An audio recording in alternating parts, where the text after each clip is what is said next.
నమస్తే, welcome to special debate. Buddhism, దాని ప్రాముఖ్యత, దానికి సంబంధించిన అంశాలు ఇదివరకే చాలా చర్చించాం. ఈరోజు అంటే నిన్న మొన్న పంచశీల సూత్రాలు, త్రిరత్నకాలు ఇలాంటివన్నీ చర్చించుకుంటూ వస్తున్నాం. అందులో భాగంగా ఇవాళ అష్టాంగ మార్గాలకు సంబంధించి చర్చించడానికి మనతో పాటు బోధినాథ్ హరినాథ్ గారు, భీమ బౌద్ధ పీఠాధిపతి, అదేవిధంగా వారి ధర్మపత్ని శ్రీ పూర్ణిమ గారు మనతో పాటు ఉన్నారు. సార్ నమస్తే. సార్ నమస్తే మేడం. మేడం చెప్పండి, అంటే ముందుగా ఈ బుద్ధిజం ప్రాముఖ్యత గురించి స్టార్ట్ చేసే ముందు బుద్ధ వందనం అనేది ఒకటి కార్యక్రమం జరుగుతూ ఉంటుంది. దానికి సంబంధించి ఒకసారి మీరు ఆ ప్రేయర్ స్టార్ట్ చేస్తే మేము కంటిన్యూ చేద్దాం. అందరికీ జై భీములు, బుద్ధ వందనాలు. బుద్ధం నమామి, ధమ్మం నమామి,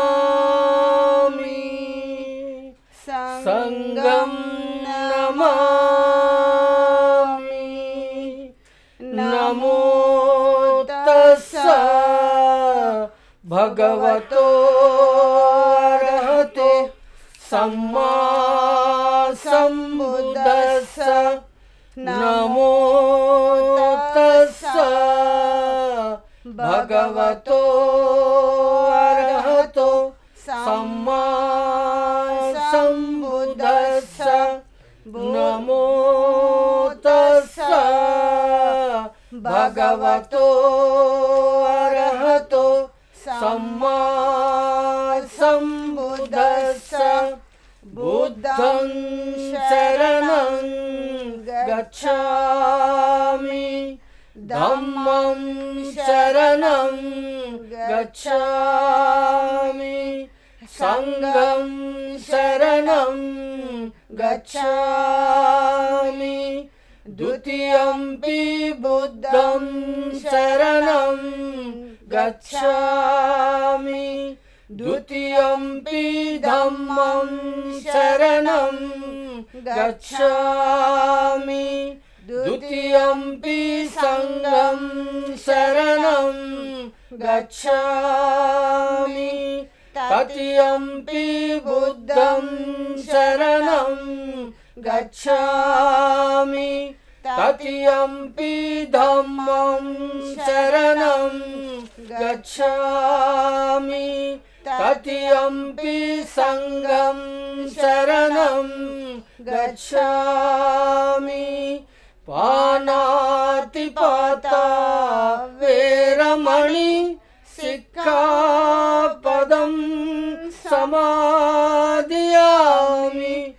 ఆదిన్నదానా వేరమణి సిక్ఖాపదం సమాదియామి. కామేషు మిథ్యాచారా వేరమణి సిక్ఖాపదం సమాదియామి. మూసావాదా వేరమణి సిక్ఖాపదం సమాదియామి. శూరామేరయ మధ్య ప్రమాదఠానా వేరమణి సిక్ఖాపదం సమాదియామి. సాధు సాధు సాధు. జై భీమ్, జై భీమ్, జై భీమ్, జై భీమ్, జై భీమ్, జై భీమ్. చాలా బాగుంది సార్. పొద్దున ఇలాంటి బుద్ధవందనం వినడం చాలా బాగుంది, చాలా ఆనందం. సార్ మేడం మీరు చెప్పండి, అంటే సార్తో ఈ జర్నీ ఏ విధంగా సాగింది, ఏంటి? ఈ జర్నీ చెప్పాలంటే చాలా అద్భుతంగా అండి. అసలు ఎంత చెప్పినా చాలా తక్కువగానే అనిపిస్తుంది. ఎందుకంటే బుద్ధిజం అనేసరికి ఒక పెద్ద అద్భుతం లాంటిది. అది మనం ఆచరణలో ఎంతైతే పెడితే గొప్ప గొప్పగా జరుగుతాయో అలా నా జీవితానికి చాలా అద్భుతాలే జరిగాయి. నా వివాహం అతి చిన్ని వయసు, అంటే తొందరగానే, చిన్న అంటే కాకుండా తొందరగా జరిగిపోయింది. తర్వాత ఒకసారి బాబాసాహెబ్ బుక్ చదవడం వల్ల నేను 10th క్లాస్ కాగానే నా మ్యారేజ్ జరగడం, అయినా ఇవాళ మరొక అద్భుతం ఏంటంటే సార్తో పాటు నా జీవితాన్ని జరగడం అనేది ఇది ఒక పెద్ద అద్భుతం. మీ అందరి మధ్యన కూర్చొని ఇలా చెప్పడం అనేది. నాది 10th డిస్కంటిన్యూ ఉండగానే సారు బాబాసాహెబ్ బుక్ చదువుతూ మన వాళ్ళని చదివించాలన్న ఆ సెంటెన్స్ తనకు నచ్చి, నువ్వు ఆపకూడదు, నువ్వు చదువుకోవాలని నన్ను చదువుగా ఎంకరేజ్మెంట్ చేశారు. నువ్వు నన్ను ప్రోత్సహించుకుంటా నా డిస్కంటిన్యూ ఉన్న చదువుని ఇంటర్ దాకా తీసుకొచ్చి ఇంటర్లో కూడా అన్ని సబ్జెక్ట్స్ పాస్ కావడం. నాకంటే నేను చదివినప్పుడు అంటే తెలుగు మీడియంలో నేను ఇంగ్లీష్ అంటే కొంచెం నాకు భయం ఉండేది. ఆ ఇంగ్లీష్ వల్ల నేను చదవలేనన్న ఇది ఒకటి అనిపించేది ఊరికే. కానీ సార్ నన్ను ఎంకరేజ్ చేయవల్ల అది కంటిన్యూ చేసుకుంటూ మళ్ళీ సార్ అలానే బుక్స్ బాబాసాహెబ్ చదువుకుంటూ ఉండేసరికి ఇంకో సెంటెన్స్ నచ్చింది. ఏదంటే మన వాళ్ళు ఉద్యోగాల కన్నా వ్యాపారాలు పెట్టడం మంచిది అనిపించింది అనమాట. వ్యాపారాల్లో మన వాళ్ళు ఎదగాలి అన్న సెంటెన్స్ నచ్చి మనం ఇంటి నుంచే ఎందుకు చేయకూడదు అని అనిపించి సార్ నాకు నాది ఏ ఇంట్రెస్ట్ ఉందో కనుక్కొని నేను అలా చదువుకుంటూ టైప్ కూడా నేర్చుకుంటూ ఇటు టైలరింగ్ కూడా వెళ్ళేదాన్ని. అసలు ఖాళీ అంటూ ఉండదు, మంచి బుక్స్ చదవాలి. ఏ వర్క్ అయినా తన ఖాళీ ఉందనుకో ఏదో ఒక ఆలోచనలు వస్తుంటాయని సారు ప్రతిదీ బాబాసాహెబ్ సెంటెన్స్ నా మీద తన రోజు చదివిందని ఇంప్లిమెంట్ చేస్తూ ఉండేవాళ్ళు. నేను కూడా వినడానికి ఇష్టంగా ఉండేదాన్ని. ఏదో కొత్తది ఇంత చక్కగా ఇంకా సామాన్యంగా మన స్త్రీలకు అప్పట్లో 84 ఉంటే ఒంటింటికే ఉండాలి, ఉన్న చుట్టాలకు వడ్డించాలి, ఆత్మమ్మని చూసుకోవాలి, అదే ఉండేది. కానీ అవి చెప్పుకుంటూ సార్ నన్ను నువ్వు కూడా ఉన్నత స్థానానికి ఎదగాలి, మనమంటే ఇవాళ బాబాసాహెబ్ వాళ్ళ ఇవాళ ఇంత స్వేచ్ఛ అవన్నీ ఉన్నాయంటే మనకు బాబాసాహెబ్ ఒక సెంటెన్స్ ఏమన్నానంటే, నువ్వు చదివి నీ సమాజానికి కొంచెం సేవ చేయడానికి మనం ఎప్పటికీ ఆలోచన ఉండాలి, అప్పుడే మన సొసైటీ పైకి ఎదుగుతుందని సార్ చెప్పడము. తన చదువుతున్న ప్రతి సెంటెన్స్ నాతో షేర్ చేసుకోవడం అనేది కూడా చాలా ఒక పెద్ద అద్భుతంలాగా అనిపించేది అన్నమాట. అప్పటికి నాకు అంబేద్కర్ అంటే కూడా సార్ చేసుకున్నాకనే తెలిసింది. ఎందుకంటే మీరు చెప్తున్నారు ఇందాకనే చిన్న వయసులో మ్యారేజ్ అయిందని చెప్పి. సో మ్యారేజ్ తర్వాత ఈ బుద్ధిజం అనే కాన్సెప్ట్ చాలా మందికి తెలుసుండదు అప్పట్లో. అంత చిన్న వయసులో బుద్ధిజం మీద అవగాహన ఉండదు. సో సార్ అంటే ఎప్పుడైతే మ్యారేజ్ చేసుకున్న తర్వాత ఎలా ఇంట్రెస్ట్ కలిగింది, ఆ టర్నింగ్ పాయింట్ ఏంటి అంటే బుద్ధిజం మీద ప్రత్యేక అవగాహన రావడానికి?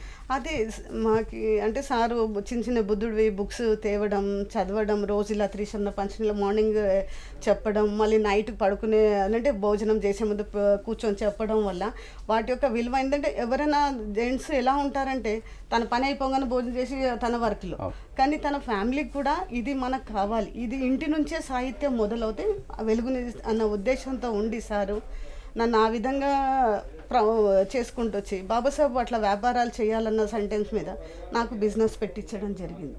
అలా నాకే పెట్టకుండా వాళ్ళ అన్నయ్య పిల్లలకి, మా చెల్లి వాళ్ళకి, మన వాళ్ళంతా వ్యాపారంతో ఎదిగితే వాళ్ళు ఆర్థికంగా మహిళ ఎదగాలి. ఓన్లీ భర్త సంపాదించడం, భార్య ఖర్చు పెట్టడం అన్న సంగతి కూడా వాళ్ళకి తెలియకుండా మనం చెప్పకూడదు. ఆ డబ్బు సంపాదన ఎంత విలువ ప్రతి మహిళకు తెలిస్తే ఆ ఖర్చు, ఎందుకంటే స్త్రీలు ఒకటి నుండి అసలు ఈ సృష్టిలోనే 1, 2 చేసే శక్తి ప్రపంచంలోనే ఇద్దరికే ఉంది. ఒకటి నేల తల్లికి, ఆ స్త్రీమూర్తులు. ఆ ఖ్యాతి కూడా సార్ అలాంటివి అన్నీ చదివి నాతో చెప్పడం వల్ల అది నిజమే అని నన్ను ఆర్థికంగా కూడా ఎదగొట్టడానికి బిజినెస్ పెట్టించడం జరిగింది. ఆ రోజులో నేను నేర్చుకున్న 1 మంత్కే టైలరింగ్ నువ్వు చేయగలుగుతావా అంటే, నాకు ఈ బుక్స్ చదవడం వల్ల నాకు కూడా కొంచెం ధైర్యము, బుద్ధిజం అనే ఆచరణ అవన్నీ జరుగుతున్నప్పుడు నేను చేస్తాను, ఒక నలుగురికి నాతో ఉన్న ఉపాధి ఇవ్వడం అంటే చాలా గొప్ప కారణం అనుకొని నేను నీ ఎంట ఉంటాను, నువ్వు ఏం దిగులు పడడానికి అది కాదు. అక్కడ నేర్చుకున్న మహిళలతో అంత పరిచయం నేను నేర్చుకున్నాక 1 మంత్కే నాకు బిజినెస్ పెట్టడం జరిగింది. అది సార్ 5,000తో షాప్ పెట్టియడం, ఇంట్లో కూడా కాదు, షాప్ తీసుకొని మాట్లాడి చేసి షాప్ పెట్టడం 5,000. ఇవాళ 10 లక్షల వరకు రోజు ఇంతమంది వర్క్ చేస్తున్నారు, రోజు టర్న్ ఓవరు. అదేవిధంగా సారు మా మ్యారేజ్ కాగానే నాగ్పూర్కి వెళ్ళారు. నాగ్పూర్ వెళ్ళాక అక్కడంతా నీలిమయం కనబడుతుంది అనమాట. బాబాసాహెబ్ అంత ఇక్కడ లేని, మన తెలంగాణలో కొంచెం అప్పట్లో కూడా తక్కువ, ఇప్పటికి కూడా మనకు తక్కువ. అక్కడ వాతావరణం చాలా బాగా నచ్చింది సార్కి. ఎందుకంటే మొత్తం నీలిమయంతో జెండాలు, కండువాలు కానీ, క్యాప్స్ కానీ, వైట్ బట్టలు ప్లస్ బ్లూ నీలిమయమే కనబడతా ఉంది ఎక్కడ చూసినా. తనకు అదే ఒక మెరాకిల్ అంటే తనకు ఒక అద్భుతం అనిపించి, ఇది మనం మన దగ్గర ఎందుకు చేయకూడదు అన్న ఆలోచించి నేను టైలరింగ్ చేయడానికి తనకు సపోర్ట్ అయ్యి ప్రతి ఫ్లాగ్స్ కానీ, ప్రతి కండువాలు కానీ, బ్యాచెస్ కానీ ఏదైనా తను అనుకున్నది నా ద్వారా, నువ్వు వేరే దగ్గర వెళ్ళి వర్క్ చేసే కన్నా నువ్వు సృష్టించి మన సమాజానికి ఇవ్వడం ముఖ్యమని ఆ కంటెంట్స్ నచ్చి అది వాళ్ళు ఇవాటి వరకు ఇంప్లిమెంట్ అవుతుంది. ఇవాళ ఏ పెద్ద మీటింగ్స్ వచ్చి కూడా మాకు ఇవాళ లక్షల్లో కావాలంటే కూడా రెడీ చేయడానికి రెడీగా ఉంది. ఎన్ని వందలు అడిగినా ఎవరికి ఎక్కడికైనా ఏ గ్రామంకైనా పంపించడానికి మేము నా దగ్గర వర్కర్స్ని పెట్టి ఆ విధంగా సమాజానికి కొంచెం నా వంతు చేసుకుంటూ అసలు ఇప్పుడు ఎలా అయిపోయిందంటే సార్తో ప్రతి బౌద్ధ కార్యక్రమాలు కానీ ప్రతి బౌద్ధ ఏ విషయంలో ఉన్నా సార్ మహిళలు ముందుండాలి. నువ్వు ముందున్నావు అనుకో ఇతరుల మహిళలకు కొంచెం మేలు కలుపుతావు. నేను ఎంత చెప్పిన మేరకైతే ఓన్లీ సార్లు చెప్పడం ఇంట్లో ఎవరు వింటారు, లేడీస్ అంట. నువ్వు వచ్చావంటే అది రుజువుగా ఉంటుంది. కంపల్సరీ నువ్వు వచ్చి నీకు తెలిసిన 2 విషయాలు ప్రతి లేడీస్ ఎలా ఉండాలి, ఇలా సార్తో పాటు వాళ్ళ మేడం వస్తుందంటే మనం వెళ్ళాలని మన పురుషులకు ధైర్యం వస్తుంటుందని నన్ను ఆ విధంగా ఎంకరేజ్ చేసి ఇప్పటికీ ఇలా కంటిన్యూ చేస్తున్నారు, బుద్ధిజం గురించి ప్రచారం చేస్తున్నారు. చాలా చాలా గ్రేట్ మేడం, చాలా సంతోషం. సార్ మీరు చెప్పండి, అంటే ఇప్పుడు భీమబౌద్ధ పీఠాధిపతిగా ఈరోజు చూస్తున్నాము, ఒకరోజు హరినాథ్గా ఉండేవారు. సో హరినాథ్ నుంచి బౌద్ధనాథ్కి ఎలా మారింది, అది ఆ ప్రయాణం ఏంటి? సో మొదటి రోజు నా జీవిత చరిత్ర అంతా చెప్పడం జరిగింది. సో నేను ఈ హరినాథ్ పేరుతోనే వివాహం జరగడము, బౌద్ధ పద్ధతిలో వివాహం జరగడం 84లో. అప్పుడు అంబేద్కర్ చిత్రపటాలే ఇక్కడ అందుబాటులో లేవు. సో ఆ టైంలో నేను బాబాసాహెబ్ చరిత్ర, జీవిత చరిత్ర చదువుతూ నాకు బాగా ఇంప్రెస్ అయ్యి బాబాసాహెబ్ లాస్ట్ గోల్ అని రాసుకున్నాడు బుద్ధిజం. నేను దాని ఫస్ట్ గోల్ అని నేను స్వీకరించి దాన్ని అమలు చేయడానికి ప్రయత్నం చేశాను. సో ఆ భాగంలోనే నాకు బౌద్ధంలో మానవత్వం అనే శబ్దానికి చాలా ఆకర్షితుడైంది. అక్కడ కులరహితంగా, జెండర్ రహితంగా ఈ ప్రపంచంలో అందరూ సమానులే. ఇప్పుడు మనం వందన ఏదైతే చెప్పామో, ఫస్ట్ గాథ ఏదైతే చెప్పామో, నమో తస్స భగవతో అర్హతో సమ్మా సంబుద్ధస్స, బుద్ధవందనంలో మొట్టమొదటి చరణం అదే చెప్తాము. అందులో బుద్ధుడు ఏమన్నాడంటే, ఈ ప్రపంచంలో 84 లక్షల జీవజంతువులు ఉన్నాయి, చెట్లు ఉన్నాయి, గుట్టలు ఉన్నాయి, నదులు ఉన్నాయి, సముద్రాలు ఉన్నాయి, అన్నిటికీ జ్ఞానం ఉన్నది అంటాడు. ఇప్పుడు నీరు చూడండి, ఎక్కడ వంపుంటే అక్కడ వెళ్ళిపోతుంటుంది, మనం చెప్పే అవసరం ఉండదు తనకు. సో ఆ రకంగా జ్ఞానం లేని వస్తువు లేదంటాడు బుద్ధుడు. ఆ రకంగా సమాసం బుద్ధస్స, ఈ శబ్దం కూడా నాకు చాలా ఇంప్రెస్ అయింది. సో ఇట్లా ఉంటూ దాన్ని ఇంకా లోతులోకి వెళ్ళాలని చెప్పి చాలా గ్రంథాలు చదవడం జరిగింది. అందులోనే ఈ త్రిసరణాలు, పంచశీలాలు, అష్టాంగ మార్గాలు, దశ పరిమిత్రాలు, త్రిపీఠకాలు, ధమ్మపదం, ఇట్లా అంటే ఇవన్నీ కొద్దిగా మనము డీప్ నాలెడ్జ్ కావాలంటే ఇవన్నీ స్టడీ చేస్తే. అంటే మీరు ఇందాక అన్నట్టు త్రిసరణాలు ఇవన్నీ చూస్తూనే ఉన్నాము, పంచశీల సూత్రాలు చూసాం. అంటే ఇవాళ ప్రత్యేకించి అష్టాంగ మార్గాల గురించి ఏం చెప్తారు? అయితే ఈ పేరు గురించి మీరు అడిగారు కదా, అయితే నేను ఇట్లా ఒక 25 సంవత్సరాల వరకు హరినాథ్ పేరు మీదే నేను బౌద్ధమత వ్యాప్తి కృషి చేస్తున్నాను. తర్వాత జనాలు నాకు హరినాథ్ బోధి అని వాళ్ళే ప్రజలే ఇచ్చారు టైటిల్. బోధి యాడ్ అయింది. ఈ హరినాథ్ బోధి యాడ్ అయిన తర్వాత ఈ జపాన్ నుంచి ఒక బౌద్ధ భిక్షు వచ్చాడు ఇక్కడ హైదరాబాద్. ఆయన పేరు బోధి ధమ్మ. సో ఆయన బాబాసాహెబ్ గారికి, వాళ్ళ ఫాదరు బాబాసాహెబ్ గారికి చాలా క్లోజ్. 1956లో బాబాసాహెబ్ దీక్ష తీసుకునేటప్పుడు ఈ బోధిధమ్మ వాళ్ళ తండ్రి ఆయనకు బాబాసాహెబ్కి సెక్రటరీగా పనిచేశాడు. సో ఆ సందర్భంగా వీళ్ళ నాన్న బాబాసాహెబ్కి ఒక ప్రామిస్ చేశాడు, నాకు అబ్బాయి పుడితే నేను అతను భిక్షుగా మారుస్తానని. సో ఆయన ప్రామిస్ నిలబెట్టుకోవడానికి నేను భిక్షుగా మార్చాడు కొడుకుని. ఆయన మన భారతదేశం బౌద్ధం కాకుండా జెన్ బుద్ధిజం అని ఒకటి ఉంది, జెడిఎన్, జెన్ అంటారు. ఈ జెన్ బుద్ధిజం జపాన్లో ఉంది. మన భారతదేశం కంటే కఠోరంగా ఉంటుంది ఆ బౌద్ధం. సో ఆ బౌద్ధాన్ని ఆయన 20 సంవత్సరాలు అక్కడ ఉండి జపానీ, జర్మనీ, స్పెయిన్ నానా రకాల భాషలు నేర్చుకొని దాన్ని ఆచరించి మన భారతదేశం తిరిగి వచ్చాడు. ఆయన ఆ సందర్భంగా ఆయన ఏదో ప్రయాణంలో ఇక్కడ బుద్ధిస్టు ఆల్ ఇండియా యాత్ర అని ఒక 10 మంది పిల్లల్ని వేసుకొని ఒక బండి తీసుకొని వచ్చాడు ఆయన హైదరాబాద్. వచ్చి పోతూ పోతూ సికింద్రాబాద్లో ఆటోమొబైల్ షాప్ ఉంది కదా, అక్కడ ఆయన బండి చెడిపోయింది. ఆయన తన ఒక్కడే బౌద్ధ భిక్షు డ్రెస్లోనే దాన్ని రిపేర్ చేసుకుంటున్నాడు. ఈయన బౌద్ధ భిక్షు కదా, బండి రిపేర్ చేస్తున్నాడు ఏంటని నేను ఎవ్రీ సండే మేము అక్కడ మన మహేంద్ర హిల్స్కి వెళ్ళేవాళ్ళం, బుద్ధ విహారం ఉంది అక్కడ. ఈయన కనపడితే నేను అక్కడ ఆగి ఆయనకు వందనం చేసుకుని, ఎవరు మీరు, ఏంటి ఇది ఏంటి అంటే, నేను ఇట్లా ఆల్ ఇండియా టూర్ మీద వెళ్ళాను, బండి ఇక్కడ వచ్చి చెడిపోయింది, ఇవాళ సండే షాప్స్ ఏం లేవు, మరి నేను కొంచెం రిపేర్ చేసుకుందాం ఏమైందని చేస్తున్నానంటే, సరేలే అని తీసుకెళ్ళి పక్కనే ఒక హోటల్ ఉంటే అక్కడ తీసుకెళ్ళి టీ తాగిపించి బిస్కెట్ ఇచ్చి అవన్నీ ఇంకా చాలా కొంచెం పరిచయం ఏర్పడ్డది. సో ఆయన ఎప్పుడు హైదరాబాద్ వచ్చినా మా ఇంట్లో నివాసం ఉండేవాడు. అట్లా అట్లా ఒక దినం ఆయన మనసులోనే వచ్చింది, మీరు ఈ హరినాథ్ పేరు మీద, హిందూ పేరు మీద మీరు బౌద్ధం ఎట్లా వ్యాపింపజేస్తారు? నేను ऐसा नहीं होता, आपको नाम बदलना पड़ेगा అన్నాడు. అంటే నేను పుట్టినప్పుడు నా తల్లిదండ్రులు పెట్టారు, తర్వాత జనాలు ఎవరో గురుగారు అన్నారు, తర్వాత బోధి యాడ్ చేశారు, నేను పెట్టుకోలేదు ఇవన్నీ. సో ఇప్పుడు మీరు మారుస్తా అంటే నాకు అభ్యంతరం లేదన్నా. ఠీక్ హై, ఆజ్ సే ఆప్కా నామ్ బోధినాథ్ అని అన్నాడు. అంటే సరే యాక్సెప్టబుల్ అని చెప్పి ఆ రోజు నుంచి బోధినాథ్ అనే పేరు మారిందన్నమాట. అయితే బోధినాథ్ ఎవరని మనం చెప్తే జనాలు గుర్తుపట్టారని ఇంకా ఆ హరినాథ్ అనే పేరుని కంటిన్యూ చేస్తున్నాం. హరినాథ్ బోధినాథ్ హరినాథ్ అని గడుస్తుంది.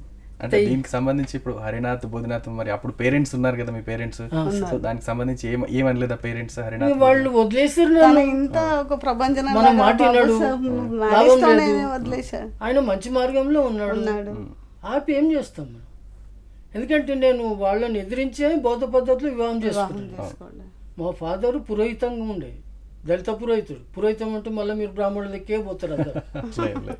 అప్పట్లో దళితులు కూడా పురోహితం చేసేవాడు.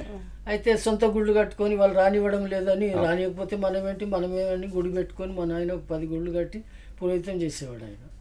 సో అట్లా ఆయనకు నేను బౌద్ధానికి వస్తున్నప్పుడు ఆయన నన్ను పెద్ద కామెంట్ చేశాడు, ఏమరా దేవుడి కడుపులో దెయ్యం పుట్టినట్టు ఆ సంసారాన్ని వదిలి భార్యని పోషించలేక, కొడుకుని పోషించలేక అడవుల పాలైన బుద్ధుడెంట పోతానంటామని మా నాన్న. సో ఆయనకు బుద్ధుడి త్యాగం గురించి కానీ, బుద్ధుడు చేసిన గొప్పతనాల గురించి అవగాహన లేక, అంటే మామూలుగా అప్పట్లో చదువుకున్న వాళ్ళకే సరిగా అవగాహన ఇందాక డిస్కషన్ లో భాగంగా చాలా చెప్పారు బుద్ధుని గురించి. సో అష్టాంగ మార్గాలకు సంబంధించి ఏం చెప్తారు, ఏంటిదని? సో అష్టాంగ మార్గం ఏంటంటే, ఇప్పుడు మనము జీవించడానికి 3 పూటలు భోజనం చేయాలి, అది మనకు ఎనర్జీ రేపటికి జీవించడానికి. సో అదే ప్రకారంగా ఈ శరీరం అనేది అంగం, మొత్తం బాడీ అంతా కలిసి అన్ని అవయవాలు కలిసి ఒక అంగం మారుతుంది.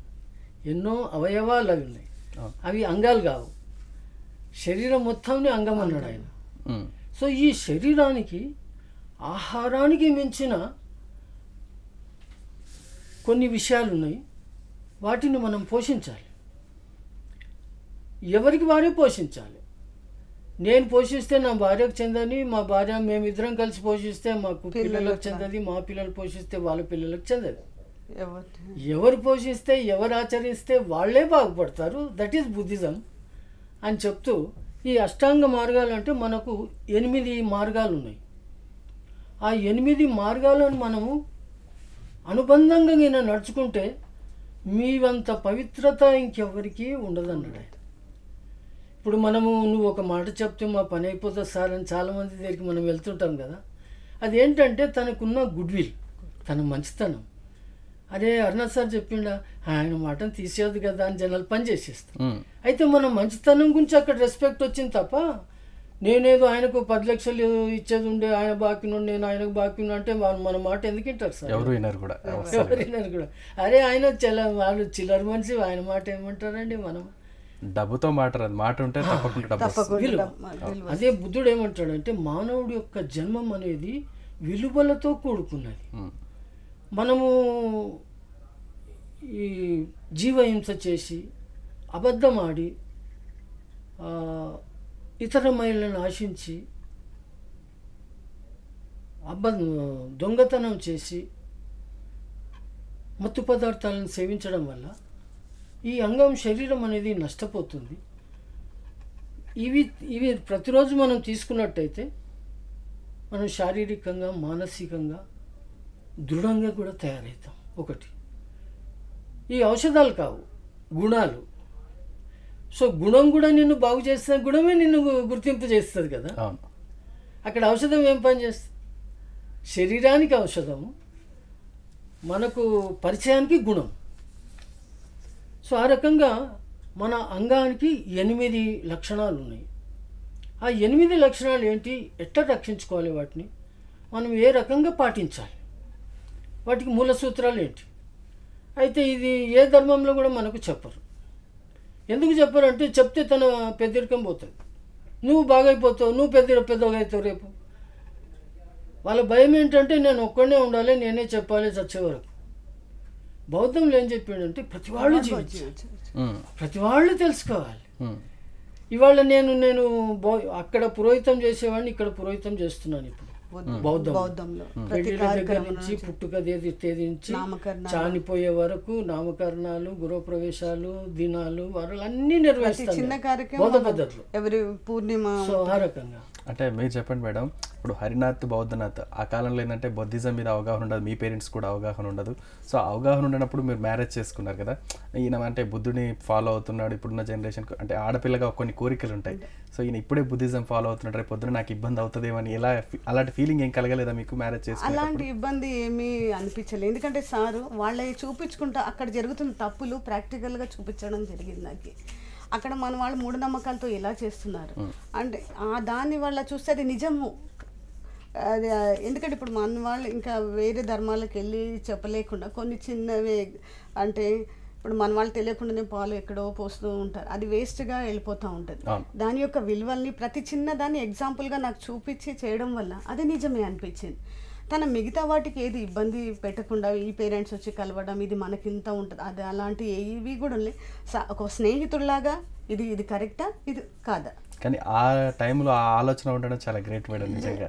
సార్ మీరు కంటిన్యూ చేయండి సార్ అష్టాంగ మార్గం. సో ఈ అష్టాంగ మార్గం అని ఏదైతే బుద్ధుడు మనకు ఒక మంచి జీవనం గడపడానికి మన శరీరానికి 8 అంగాలు ఉన్నాయి. ఈ 8 అంగాలకు కూడా మార్గాలు ఉన్నాయి. అవి మనం కొన్ని తెలియక అవన్నీ ఏం పట్టించుకోకుండా ఒక టెంకాయ కొడితే సరిపోతుంది, కొంచెం పలహారం చేస్తే సరిపోతుంది, తీర్థం తీసుకుంటే అయిపోతుంది. ఆ తీర్థం తీసి అది మంచిదా చెడుదా తెలియదు, కానీ మన జ్ఞానం అనేది ఇక్కడ ఉంటుంది, దానికి అప్లై చేసి ఎందుకు చేస్తున్నారో కూడా తెలియదు, ఎందుకు చేయాలో కూడా తెలియదు. సో ఆ రకంగా చాలా వాటిని మనము వ్యతిరేకించడం కాదు నా ఉద్దేశం, తెలిసి చేయండి, తెలుసుకోవాలి. మా నాన్న చేసిండు, మా తాత మా ఇప్పుడు మన పూర్వీకులు గుడలే ధరించలేదు, నేను అట్లే ఉంటా అంటే మనం కుదరదు, టెక్నాలజీకి కుదరదు. సో కాబట్టి సమయానుకూలంగా మారమన్నాడు ఆయన. బుద్ధిజం ఏం చెప్తుంది అంటే ఫ్లెక్సిబుల్గా, ఖచ్చితంగా నేను చెప్పిందే నువ్వు పాటించాలని కూడా లేదు, అంతకంటే మంచిగా నీకు ఏదైనా ఆలోచిస్తే చెప్పమన్నాడు ఆయన. ఈ 5 శీలాలు నేను చెప్పిన వందన, అంతకంటే మంచికి నీకు ఆలోచన వస్తే ఇది ఆపేసి అది చెప్పమన్నాడు బుద్ధుడు. ఇంత గొప్ప ప్రవచకులు ఎవరు వస్తారండి? నేనే చెప్పింది లేకుంటే ప్రజాగలు ఏముంది, నేను చెప్పిందే సర్వస్వం, నువ్వేం చెప్పడానికి వీల్లేదు అట్లా. లేకుంటే గురువుకు మించిన మాటలు మాట్లాడకూడదు అన్నారు. ఈయన ఏమన్నాడు అంటే నువ్వు నా పక్క కూర్చోవడానికి ప్రయత్నం చేయన్నాడు, నువ్వు కూడా బుద్ధుడిగా మారన్నాడు ఆయన. అవకాశం ఉందన్నాడు, ప్రాక్టీస్ చేస్తే ఫ్యూచర్ బుద్ధాలో నువ్వు ఒకడు అవుతా అన్నాడు ఆయన. అంత గొప్పవాడు కాబట్టి ఇప్పటికీ స్మరించుకుంటున్నాడు. అది అంత ఇదిగా ఉంది కాబట్టి ఇప్పటికీ తనకు ముందు బౌద్ధులు ఉండ్రి, ఇప్పుడు నేను బౌద్ధుడిని, భవిష్యత్తులో కూడా బౌద్ధులు వస్తారు, తప్పకుండా వస్తారు అని ఆయన చెప్పడం జరిగింది. Future Buddha's, past Buddha's, present Buddha's, future Buddhas. So ఈ ఫ్యూచర్ బుద్ధాస్లో బుద్ధుడు తర్వాతనే జీసస్ వచ్చాడు, జీసస్ తర్వాత మొహమ్మద్ వచ్చాడు. సో ఈ రకంగా they are all comes under future Buddhas. So తర్వాత పూలే వచ్చాడు, సావిత్రి వచ్చింది, రమాబాయి వచ్చింది, కవిదాస్ వచ్చిండు, రవిదాస్ వచ్చిండు, పెరియార్ వచ్చిండు, నారాయణ గురు వచ్చిండు, ఎంతమంది వచ్చింది సార్, షావు మహారాజ్ వచ్చిండు. అరే వీళ్ళంతా they comes under future Buddhas. Why they వాళ్ళకి ఎంత బాధేసిందంటే ప్రజల సంక్షేమం చేద్దామండి అన్నారే వాళ్ళు, తప్ప ఇంకేమనలే. వాళ్ళ దగ్గరికి లేదు లాక్కుందామని సంక్షేమం చేయలేదు. మీరు 10 రూపాయలు ఇస్తే 9 రూపాయలు తీసుకొని 1 రూపాయి ఇలే, 10 రూపాయలే ఇచ్చారు వాళ్ళు. సో ఆ రకంగా మన గవర్నమెంట్లో పాలసీలన్నీ ఎట్లున్నాయి, ఒక 100 రూపాయలు లోన్ శాంక్షన్ అయితే 90 రూపాయలు చేరే వరకు 90 రూపాయలు ఖర్చు అయిపోతాయి, 10 రూపాయలు ఆయనకి ఇస్తారు. ఆ 10 రూపాయలు ఇచ్చి 100 రూపాయలు కట్టమంటారు. దానికి మరి 5% 2% ఇంట్రెస్ట్ వేస్తారు.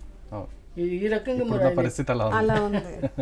సో అందుకే బుద్ధుడు ఏమంటాడంటే, మానవుడు పరివర్తన చెంది శీలవంతుడై ఉండి అష్టాంగ మార్గాన్ని ఆచరించకుండా కరప్షన్కి లోను కాకుండా ఎవరైతే జీవిస్తారో అతను పట్టిందల్లా బంగారం అయిపోతుంది. పాదం మోపితే అక్కడ ఇదేంటి స్వర్ణయుగం వస్తుంది అంటాడు తను. అది నువ్వు చేయొచ్చు అంటాడు. దీనికి కులం అవసరం లేదు, మతం అవసరం లేదు, మతం అవసరం లేదు, కులం అవసరం. అక్కడ ఏమన్నా మానవత్వం కావాలి, హ్యూమానిటీ. సో దానికి 6 మార్గాలు ఉన్నాయి అన్నాడు. 8 మార్గాలు ఉన్నాయి. ఆ 8 మార్గాలు ఏంటంటే, మొట్టమొదటిది అందులో సమ్మదిత్తి అని, ఇది పాలి భాష. సమ్మదిత్తి అంటే ఇందులో తెలుగులో సమమైన దృష్టి కలిగి ఉండాలి. ఇప్పుడు మనం ఒక దృష్టిని ఎన్నో రకాల మలుచుకొని వెళ్ళిపోతుంటాం.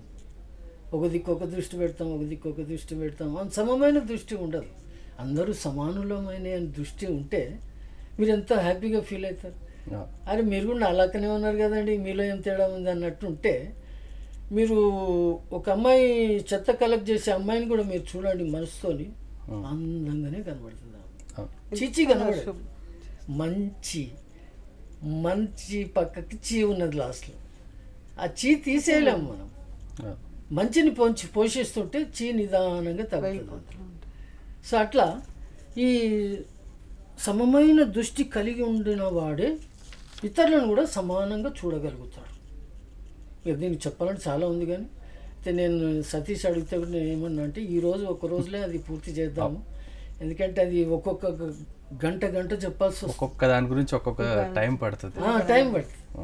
అయితే మన ఉద్దేశం ఏంటంటే, జనాలు అర్థం చేయడానికి మనం ఇక్కడ కూర్చున్నాం.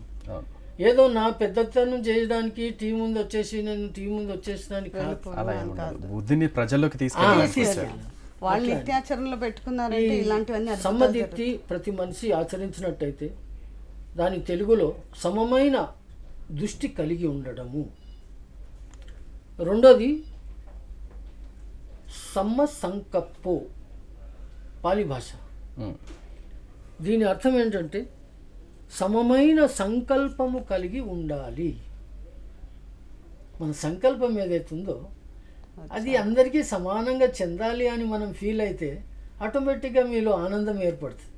అరే నా వల్ల నలుగురికి లాభం జరిగింది, నాకు సంకల్పం వల్ల నలుగురికి మంచి జరిగిందని ఫీల్ అవుతుంది. అట్లా సమమైన సంకల్పం కలిగి ఉండాలి. అంటే ఇప్పుడు ఈ అష్టాంగ మార్గాలు ఏవైతే ఉన్నాయో అవి ప్రజలకు క్లారిటీగా అర్థమయ్యేటట్టు రేపటి భాగంలో చర్చిద్దాం. ఎందుకంటే దానికి సరైన సమయం సరిపోదు. ఇప్పుడు ఒక్కొక్క దాని గురించి దాదాపు మీరే అంటున్నారు ఒక 1 hour ఉంది బ్యాక్గ్రాప్ అని చెప్పి. సో దానికి సంబంధించి సరైన సమయం సరిపోదు. సో బుద్ధినికి సంబంధించి రోజు మనం అప్డేట్స్ ఇస్తూనే ఉంటాం. Thank you so much. అంటే ఇప్పటి వరకు చెప్పినందుకు బుద్ధినికి సంబంధించి. ఇది ఇవాటి చర్చా కార్యక్రమము. రేపటి కార్యక్రమంలో అష్టాంగ మార్గాలకు సంబంధించి తెలుసుకుందాం. Thank you so much. Keep watching. Thank you. If you like this video, please like it, share it, and for more videos, please subscribe to our channel.